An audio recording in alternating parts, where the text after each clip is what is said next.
There's no place like home. There's no place like home. There's no place like home. Good morning, everybody. Happy Tuesday. We're home again. Yay. All right. So, as you all saw last night, at least 20,000 of you popped in and watched the video here real quick, that YouTube had removed the strike, realized that what they accused me of I didn't do. So I got the email from them this morning admitting their mistake, and now I am asking them to reinstate the live stream from Saturday night. A couple of you guys have asked me about that. I know not a whole lot of you go back and watch the lives, but there were a couple of questions in there people wanted to go back and watch. So, for that, and also for continuity for me, so I can keep track of what I did and when, I've asked them to put it back. So we'll see what happens. So, all right. So back to Tuesday, back to reality, and let's kind of go into this. So I was having a conversation with my cousin yesterday, and y'all know I've mentioned her before. She's 81, still lives up in the suburbs of Chicago. And they're somewhat preppers, everything like that. They put away food and everything. Unfortunately, they are good. I mean, owe nothing. House is paid for, car is paid for. It's a 20-year-old car, but it's paid for. Okay, they have no debt and everything like that. So they basically make ends meet on his disability. Her husband is a Vietnam vet, combat vet, and then of course Social Security and everything like that. So they're fine. But she was asking me about what's going on economically in the world. I mean, obviously she knows my background. And, she's like, oh my God, we don't need to live off the money that we have invested. But, it's there just in case. And sure, they're thinking, okay, if there's, a nursing home in their future, if there's huge medical bills. I mean, they're in better shape than most 50-year-olds. I mean, a couple of years ago when we were out in Vegas, they came and visited us, and, you go walk the Strip. And if anybody has ever been in Vegas, you know how big the Strip is, and you also know how hot it is. No problem. 80 years old, 79 years old at the time. And they're just trucking along. I mean, they go out and walk five miles a day or something like that. I mean, they stay in very good shape. As she was saying, we haven't had any heart or hip replacements or anything like that. No canes, no wheelchairs. They're in good shape. So hopefully they'll stick around for a while. But so she was asking me about their finances. And she's like, what do we do? She goes, I'm worried this market's going to get worse. And I'm like, yeah, I've said 16,000 on the Dow. I said, there's other analysts out there that are calling for 15,000. I said, there's one guy that says we're going to go down to 5. You're talking about some of the big banks saying that the S&P is going to go down to 3,500. Okay, that's not much. That's a 10% drop from here, but it's another 10%. And like I was telling her, I said, here's the difference. I said, if you're 25 years old, you can ride out this roller coaster because you've got plenty of time to make it back. I said, but at my age, let alone at her age, you don't have that time. And, I'll give you all this if you don't know this. When the stock market crashed in 1929, it didn't get back to where it was the day before Black Friday until 1958. Okay, 30 years for the market to recover everything it lost. The difference is that's not calculating in or figuring in inflation. Okay, so what things cost in 1929 on October 28th, 1929, didn't cost. Everything in 1958 cost a lot more than it did on October 28th. So, what I talk about all the time is spending power, and that's something to be concerned with. Now, are we going into that same scenario? I sure as hell hope not, okay? But the writing's on the wall, okay? as I've said many times before and kind of played it all out to you guys in one video, this is exactly what happened. What we're looking at now is exactly what was going on in 1973. Okay.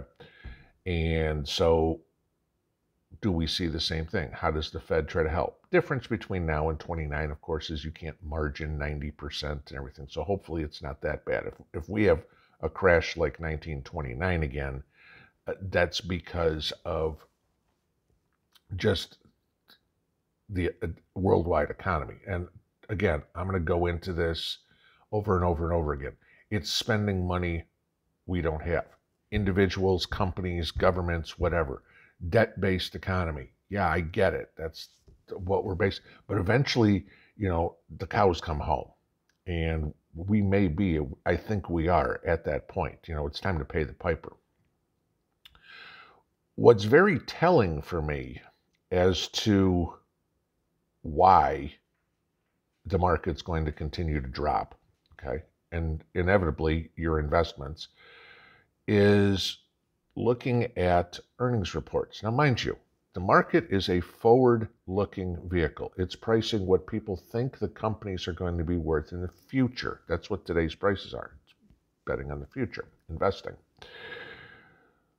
When Walmart, when Target, when Amazon don't earn as much money as they expected to, in a situation when they were the only game in town, I mean, we all know the stories about Walmart putting mom and pop businesses out of business all over the country.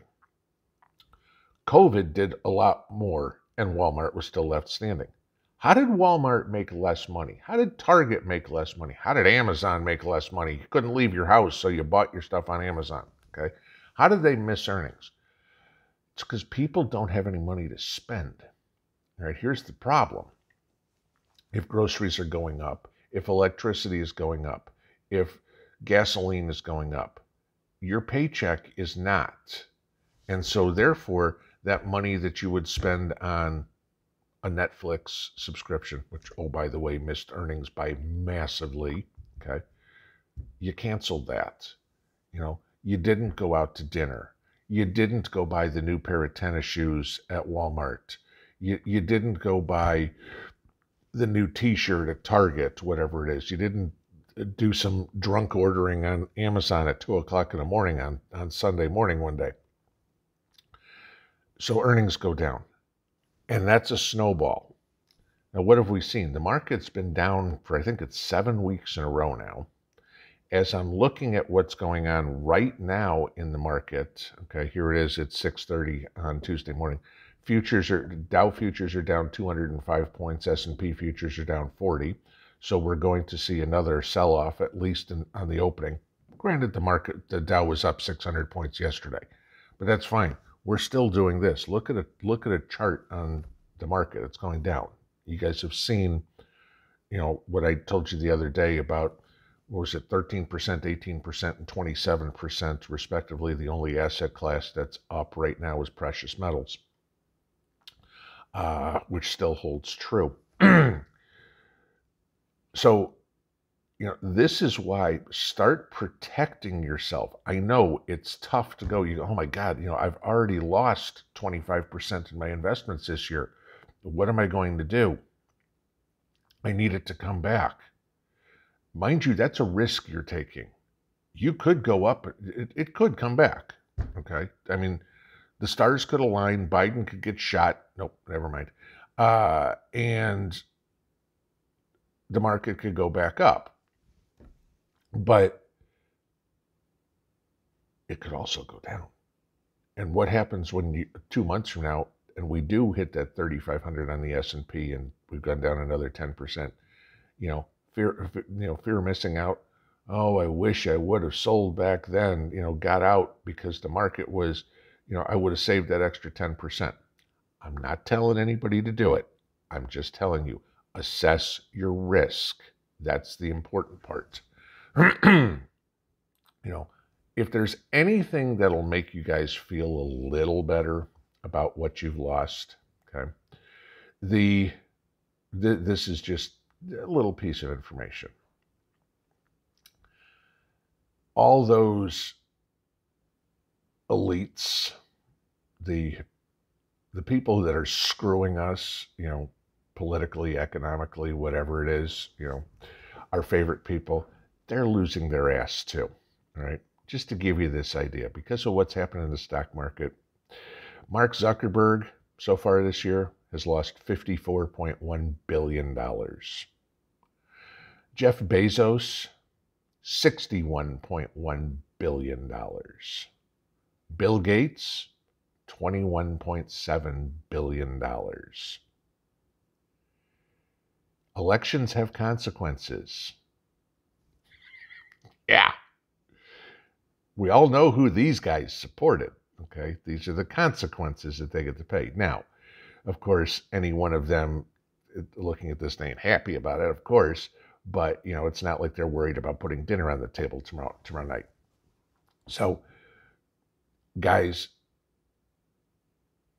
this is, of all the preps there are, this is the most critical, is somehow, some way, get yourself financially secure, get out of debt. I mean, I've said many times, people ask me about, should I cash out my 401k? That's up to you. I mean, obviously you can't do it if you still work for the company, but if you've left the company, then yes, you can take it in cash. But if you're going to do that, please do it for solid reasons, like paying off the house or something. Because when this bubble bursts, and y'all are seeing the housing market burst, okay? I mean, new homes or existing home sales are down all of a sudden. Prices are going up, mortgage rates are going up, and this is going to price a whole lot of people out of the market. And then you think of all the renters. My rent went up $400. I can't afford it. I need to find a cheaper place to live. Okay, there are only so many cheaper places to live, and guess who's getting all of those? Oh, those would be all the illegals that Joe's letting come across the border. So eventually there's going to be nowhere for them to go. And this is going to be a snowball, just like we saw in 2008. And all of a sudden you're going to have a whole bunch of foreclosures, and there's nobody to go in. If there's anything that you can do to protect your domicile, do it now while you can. Because when the balloon goes up, food, water, shelter, those are the three most important things. We all talk about prepping food. We're all very good at it. We all talk about prepping water, and everybody's got all sorts of different ways to do it. The one we don't talk about that often is your shelter. Personally, I don't want to live in a tent in the woods. Okay. Fortunately for me, me and Mrs. P paid off the house. So as long as I can pay my property taxes and nobody decides by eminent domain they're going to take my house, we're okay. But I know 70% of this country has a mortgage. Okay, of the homeowners have a mortgage. If there's any way you can get out from under that, pay it off, please do so. Because when this goes to hell, which we know it's going to, the last thing I want to do is see anybody on the street who busted their ass and didn't have their head in the sand and still got screwed. Yeah, we're back. Have a good Tuesday. Pinball out.